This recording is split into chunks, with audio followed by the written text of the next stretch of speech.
Mateus capítulo 26.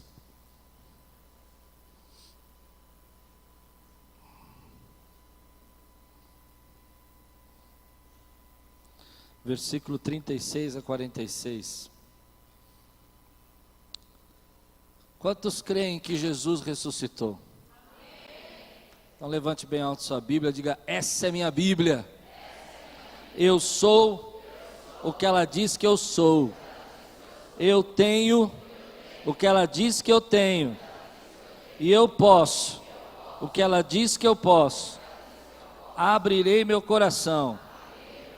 Deixarei a palavra de Deus entrar e nunca mais serei o mesmo. Então Jesus foi com seus discípulos para um lugar chamado Getsêmani. Ele lhes disse: sentem-se aqui enquanto vou ali orar. Levando consigo Pedro e os 2 filhos de Zebedeu, começou a entristecer-se e angustiar-se. Disse-lhes então: a minha alma está profundamente triste, uma tristeza mortal. Fiquem aqui e vigiem comigo.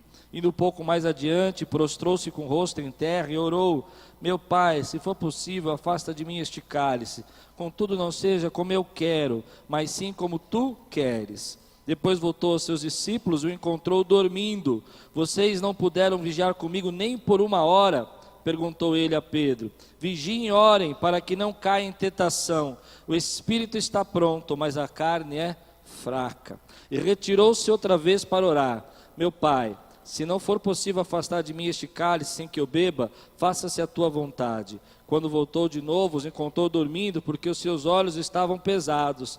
Então os deixou novamente e orou pela 3ª vez, dizendo as mesmas palavras. Depois voltou aos discípulos e lhes disse: vocês ainda dormem e descansam? Chegou a hora. Eis que o Filho do Homem está sendo entregue nas mãos de pecadores. Levante-se e vamos. Aí vem aquele que me trai. Vamos orar? Senhor, fala conosco nessa manhã. Traz a tua palavra ao nosso coração. Alimenta, Senhor, a nossa vida e a nossa alma. Revela em nós, Senhor, o teu querer, em nome de Jesus. Amém. Esse ano que passou, nós tivemos a oportunidade de ir com alguns irmãos para Israel. E tudo agora lá virou um grande comércio. Tudo lá é onde você podia imaginar que tinha um lugar onde talvez fosse, já tem 2, 3 igrejas disputando a terra, o pedaço. Por exemplo, se aqui talvez fosse o cenáculo, já tem 3 igrejas ali dividindo o mesmo espaço: ortodoxa, católica, evangélica. E uma das coisas que marcou a minha vida, eu vou ser bem sincero com vocês, irmãos, eu não senti pressão espiritual nos lugares que nós fomos. Na maioria dos lugares que nós conhecemos me parecia normal. Mas nós fomos no Getsêmani. E quando nós chegamos no Getsêmani, eu chorei. De todos os lugares que nós fomos, que dizem aqui foi, inclusive o túmulo, o Getsêmani foi o lugar onde eu senti uma pressão espiritual, um ambiente diferente. E quando eu li esse texto, preguei o ano passado sobre o cálice da ira de Deus na Páscoa, eu comecei a lembrar dessa experiência que nós tivemos, onde nós começamos a chorar quando entramos lá. Eu não sei se você já entrou num lugar impregnado de oração. Já entrou? Um lugar onde as pessoas estão orando durante muito tempo. Antigamente aqui na Quiris nós tínhamos uma sala que chamava cela de oração. O nome era meio estranho, mas as pessoas entravam lá, ficavam trancadas 7 dias por semana, 24 horas, e revezando. Cada um ficava um horário, de dia e de noite, de dia e de noite. E depois depois do 4º, 5º dia, você entrava na sala, depois de estar orando de dia e de noite, vários irmãos, sem parar, 7 dias, 24 horas. Me lembro que o Serginho chegava aqui 4 horas da manhã, 3 horas da manhã, para ficar abrindo a porta só para os irmãos que queriam orar. Você entrava naquela casa, entrava naquela cela, o ambiente era tão impregnado de oração, que você chorava sem orar. Ninguém precisava falar com você. Era um ambiente impregnado de tanto clamor e tanta oração. É uma coisa que eu gostaria de voltar, uma sala dessa aqui na igreja, eu gostaria de ter. Ainda não consegui fazer. Quando eu lembrei disso, fiquei pensando nos acontecimentos da morte e ressurreição de Jesus. Primeiro, Jesus faz uma ceia. A ceia dos pães sem fermento. Essa ceia, na verdade, era a comemoração de uma festa. Ele está abrindo ali e partindo o pão e declarando que ele será traído. Logo depois que acaba essa ceia, ele diz: vamos ao Monte de Oliveiras, onde vai ser o Getsêmani, onde ele vai estar agora. E nesse caminho ele se põe a orar. E a Bíblia diz que ele se angustia profundamente. Há uma angústia tão profunda no coração dele. E ele começa a orar uma das frases mais fortes: passa de mim esse cálice, se for da tua vontade. O cálice que ele está falando é o cálice da ira de Deus. É o cálice, não o cálice apenas da cruz, não apenas a morte na cruz, mas toda a ira de Deus, toda a justiça de Deus, dos nossos pecados, ele vai ter que tomar esse cálice. É isso que representa. Então vem no meu coração algumas lições para a minha vida e para a tua vida. Preste atenção agora. Tudo isso que está acontecendo nessa noite, logo depois ele vai ser preso, Judas vai chegar, ele vai passar pelo dia da paixão, logo depois disso ele vai ser espancado, você lembra de tudo isso, vai ser crucificado. Mas antes, ele resolve ir para um lugar para orar. E é sobre isso que eu quero falar com você. Algumas vezes nós não entendemos porque algumas circunstâncias acontecem na nossa vida e também não entendemos porque que temos que passar por isso. Você não entende às vezes porque que você teve a história de vida que você teve. Eu não sei quantos de vocês já se perguntaram alguma vez na sua infância por que você teve que passar por um problema, um abuso, uma violência. Quinta-feira na peça do Giovanici, aquele testemunho do jovem falando de como ele sofreu. E a gente se pergunta, mas por que o ser humano passa por tantas circunstâncias? E às vezes nós não encontramos a resposta imediata. Mas Jesus sabia que ele precisava andar naquele caminho. Ele sabia que ele precisava passar por aquele momento. Que o jardim era uma parte, uma fase de todo o processo que Deus tinha para a nossa salvação. Ele sabia que aquele lugar de oração, onde ele estava clamando, onde ele estava buscando, era o início de tudo aquilo que Deus tinha para fazer na história do homem.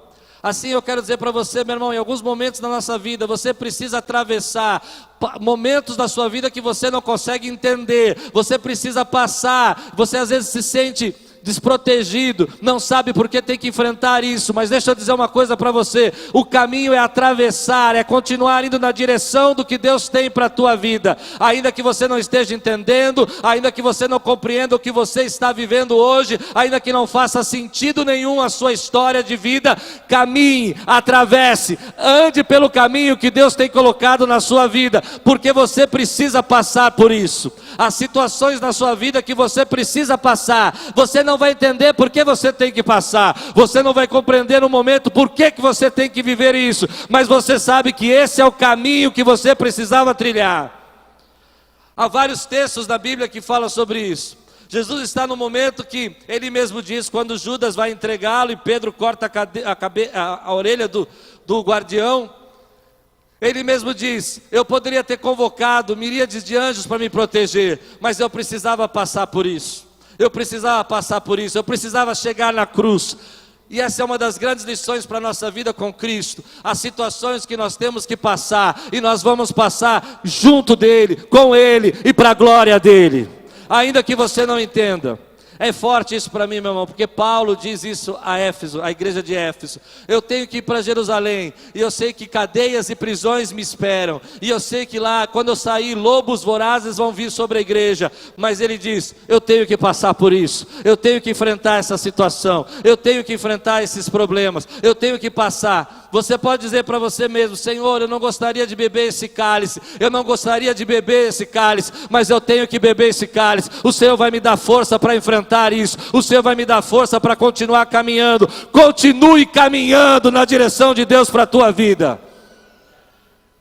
Getsêmani é isso, é o momento onde Jesus se angustia, chora, e ele podia dizer: bom, Pai, passa de mim esse cálice, mas ele diz: seja feita a tua. Eu quero que você diga isso: seja feita a tua vontade. É muito fácil eu falar seja feita a tua vontade quando as coisas estão indo bem. É fácil eu falar, seja feita a tua vontade, quando está tudo calmo. É fácil eu falar, seja feita a tua vontade, quando eu não estou vendo perigo. Mas é muito difícil dizer, seja feita a tua vontade, quando eu estou passando momentos que eu não compreendo. Mas continue caminhando na direção que Deus tem dado à tua vida. Continue caminhando nas promessas do Senhor. Continue caminhando na direção do que Deus fala ao seu coração. Não pare de caminhar. Passe pelo Getsemane. Há uma paixão para você enfrentar, mas Deus tem um terceiro dia, um domingo de manhã de ressurreição para a tua vida. O terceiro dia vem. O terceiro dia vem. Eu queria que você levantasse a sua mão e dissesse assim: o terceiro dia vem. Aleluia. Aleluia. O terceiro dia vem, o dia da ressurreição.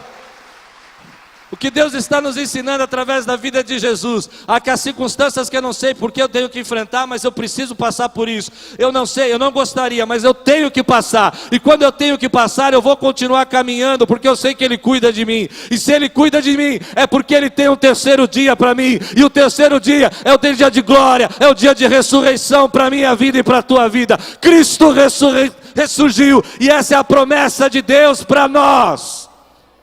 Você precisa entender o que eu disse. Você precisa entender o que eu disse. Você não vai ser vitorioso, você já é. Porque Ele ressuscitou.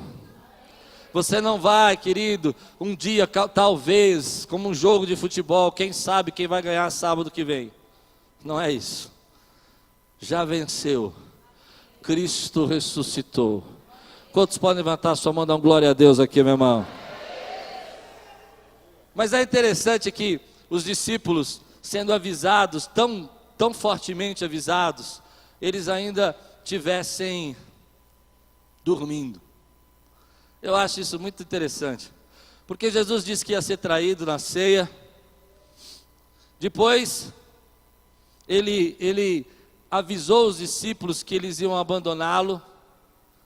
E eles entram no Getsemane, e a Bíblia diz que os discípulos viram que eles estavam angustiados, porque escreveram sobre isso, então eles sabiam, mas eles vão dormir. E essa é uma coisa que eu nunca entendi, até quando a gente entrou no Getsemane. Quando a gente entrou no Getsemane, nós fizemos um culto rápido, e eu quero contar isso para você entender. E de repente você começa a sentir aquela atmosfera de pessoas que oraram ali, e você começa a imaginar que Jesus orou por ali, e alguns vão dizer, mas não é exatamente aqui. É verdade, eu acredito que não seja exatamente aqui, mas por ali. E você começa a sentir uma paz. E eu fiquei imaginando naquela época as estrelas, o céu extremamente estrelado. O Getsemane é uma montanha com platôs, e um dos platôs é o Getsemane. O monte é o Monte das Oliveiras, um dos platôs é o Getsemane. Eles estão ali naquele platô, céu estrelado, barriga cheia, ceia. Amém? Estão ali olhando, paz, tudo tranquilo, Jesus angustiado, e eles vão dormir. Eles não conseguem discernir o momento que eles estão passando. Eles não conseguem discernir o que Jesus está tentando avisá-los. Vigia, carne é fraca. Vocês estão dormindo de novo, porque o ambiente, aquela paz, impregnou o coração deles ao ponto deles acharem que ali é o destino deles. Você precisa entender o que eu vou pregar agora, meu irmão. Escute. Há momentos na nossa vida que nós temos que passar por circunstâncias no nosso trabalho, na nossa vida profissional, no nosso ministério, na vida da igreja, que nós não gostaríamos de passar. Então nós gostamos de ficar no lugar de paz. Nós queremos ficar no lugar de descanso. Nós não queremos ir mais adiante. Ali já está bom. Ali é o lugar de paz. Você não gostaria de enfrentar novos desafios, e você não gostaria de passar pelas lutas que você vai ter que passar amanhã, então você gosta de ficar no seu Getsemane, no seu lugar de descanso, no seu lugar de dormir. Você pode até ver que Jesus está angustiado, mas isso não interfere no desejo que você tem no coração de viver nesse ambiente onde você pode ficar tranquilo e calmo. Mas deixa eu dizer uma coisa para você.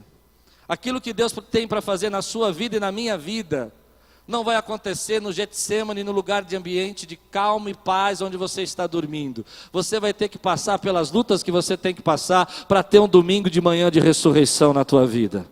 Então Jesus chega para esses discípulos e tenta acordá-lo a primeira vez, segunda vez e terceira vez. E ele tenta chamar a atenção deles, e eles não acordam. Na última vez ele diz: levante-se e vamos.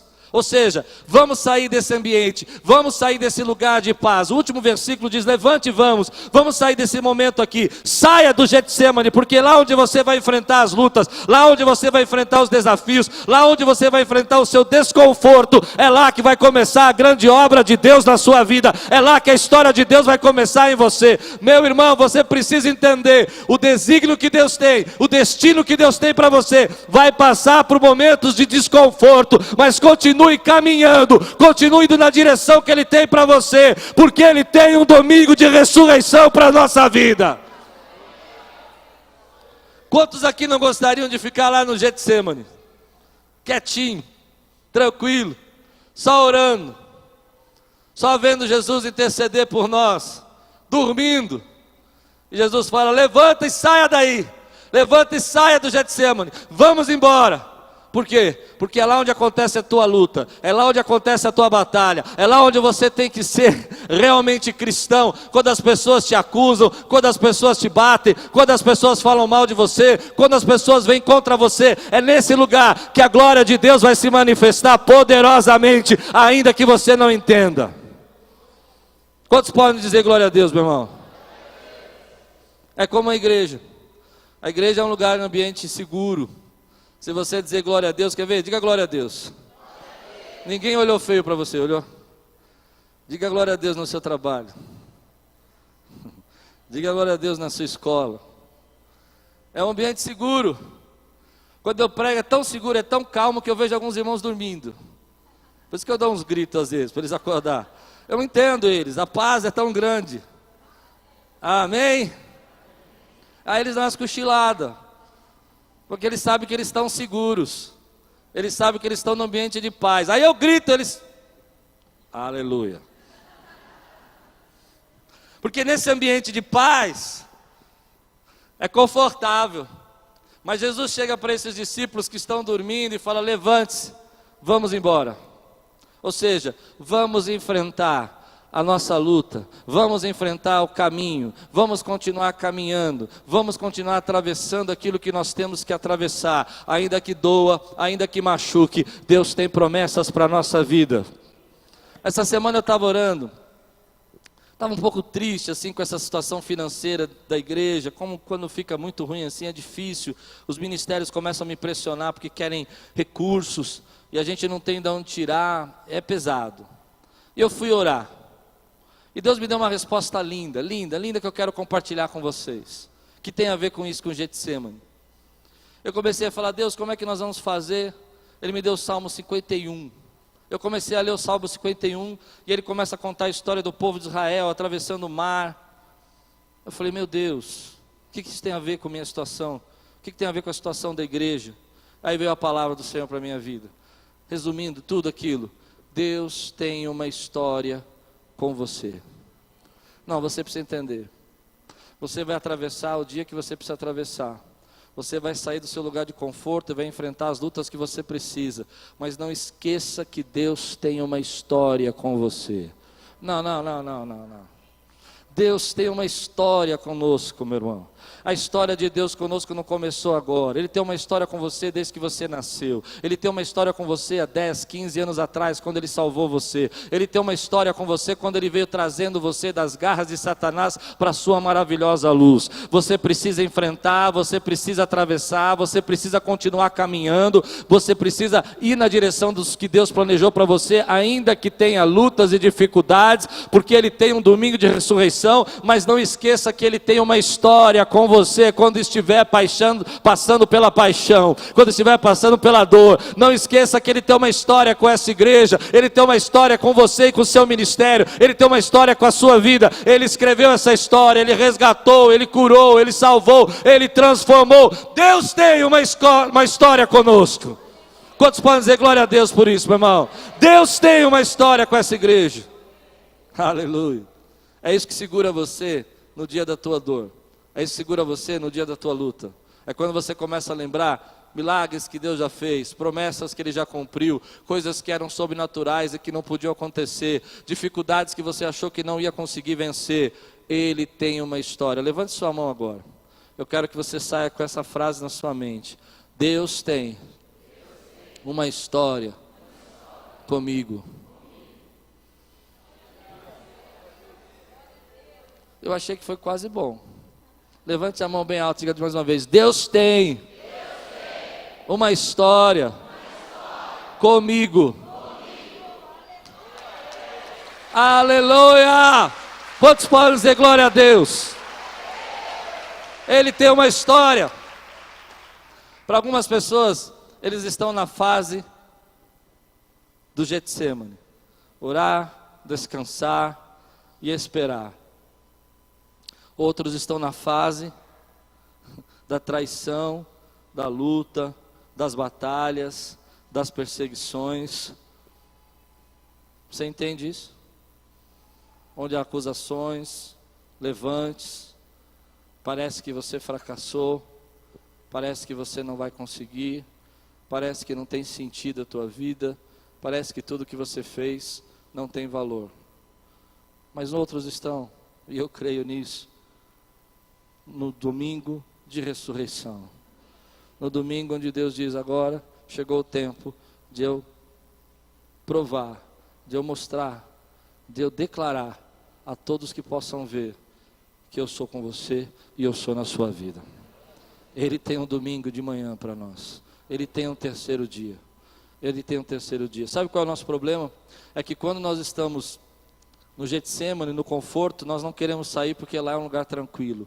E Deus tem que falar, saia daí, vai enfrentar, vai encarar, vai viver, vai vencer. Não, Senhor, mas vai dar muito problema. Continue. Não, Senhor, mas você não sabe, aqui está tão bom. Vá. Mas aí você caluniado, você perseguido, vá. Vá. Quando você está lá na luta, perseguido, a gente acha que foi desamparado. A gente acha que não tem Deus cuidando de nós. E aí a gente acha que não valeu a pena ter buscado a Deus e servido. Adorado a Deus todos os dias. Que adiantou fazer isso? Que adiantou obedecer? Eu não sei porque eu obedeci e fui parar nessa situação. Mas sabe por quê? Porque a gente esquece que Deus tem para nós um terceiro dia de ressurreição. Um terceiro dia de milagre na nossa vida.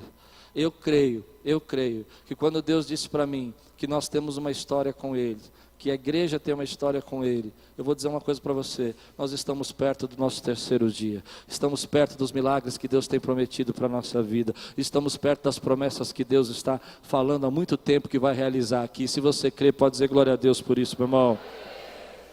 Aleluia, aleluia, aleluia. Então, diz a palavra do Senhor, que aquelas mulheres foram ao túmulo, e o túmulo estava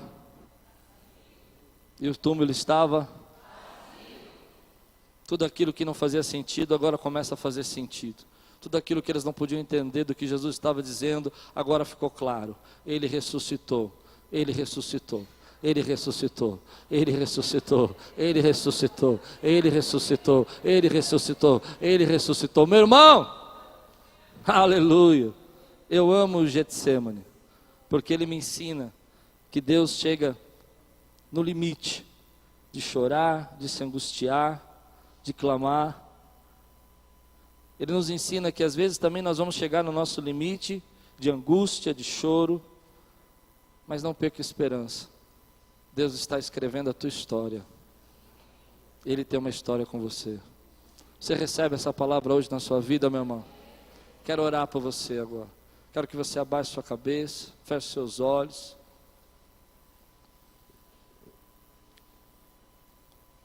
Talvez você esteja aí parado e Deus está dizendo para você, em frente, saia daí, vá na direção que Deus tem para você, vai na direção dos propósitos. Mas você fala, mas eu vou sofrer, vai ter luta, vai, mas o Senhor dá vitória, tem um dia, tem um domingo. Ou talvez você esteja num momento da sua vida onde você já está vivendo tudo isso que eu falei, luta, problemas, e Deus está mandando você entender que Ele tem uma história com você, Ele tem um propósito com você. Eu creio, querido, que hoje Deus está dizendo para nós: filho, continue caminhando, atravesse esse período, passe por essa circunstância que você precisa passar, porque você tem um terceiro dia de vitória. O terceiro dia está chegando na tua vida. Se Deus está falando com você agora, eu quero orar por você, quero fortalecer sua vida, quero que você saia daqui cheio da presença do Espírito Santo de Deus, sabendo que Ele tem um dia de vitória para nós. Se você quer que eu ore por você, fica de pé no teu lugar, eu quero orar por você agora. Você passou porque tinha que passar, você atravessou porque tinha que atravessar. Há circunstâncias da minha vida que eu gostaria de ter fugido. Quantos aqui tem uma circunstância que já gostaria de ter fugido na sua vida? Eu gostaria. Mas quantos já sentiram isso? Eu acho incrível o versículo que Paulo diz aqui, ó. Eu vou ler para você. Agora, compelido pelo Espírito, note essa palavra, compelido pelo Espírito, não é pela carne, estou indo para Jerusalém, sem saber o que me acontecerá ali. Você precisa entender isso. Compelido pelo Espírito, estou indo para Jerusalém, sem saber o que me acontecerá ali. Consegue entender o que ele está dizendo? Situações que nós temos que atravessar, não é? Lugares que nós temos que passar, dificuldades que nós temos que enfrentar. E ele diz: só sei que em todas as cidades o Espírito Santo me avisa que prisões e sofrimentos me esperam. Todavia não me importo, nem considero a minha vida de valor algum para mim mesmo, se tão somente puder terminar a corrida e completar o ministério que o Senhor Jesus me confiou, de testemunhar o Evangelho da graça. Em outras palavras, para mim, Paulo está dizendo assim: eu tenho que passar por isso, eu tenho que enfrentar isso. Eu sei que vai ter cadeias, prisões, eu sei que eu vou ser perseguido, mas eu preciso sair daqui, eu preciso da direção do que Deus está mandando. Isso é muito forte para mim. Momentos da sua vida que você precisa atravessar. Levante sua mão e diga assim: Senhor Jesus, nessa manhã eu desejo ser fortalecido para atravessar, para continuar caminhando na direção dos teus propósitos, em nome de Jesus.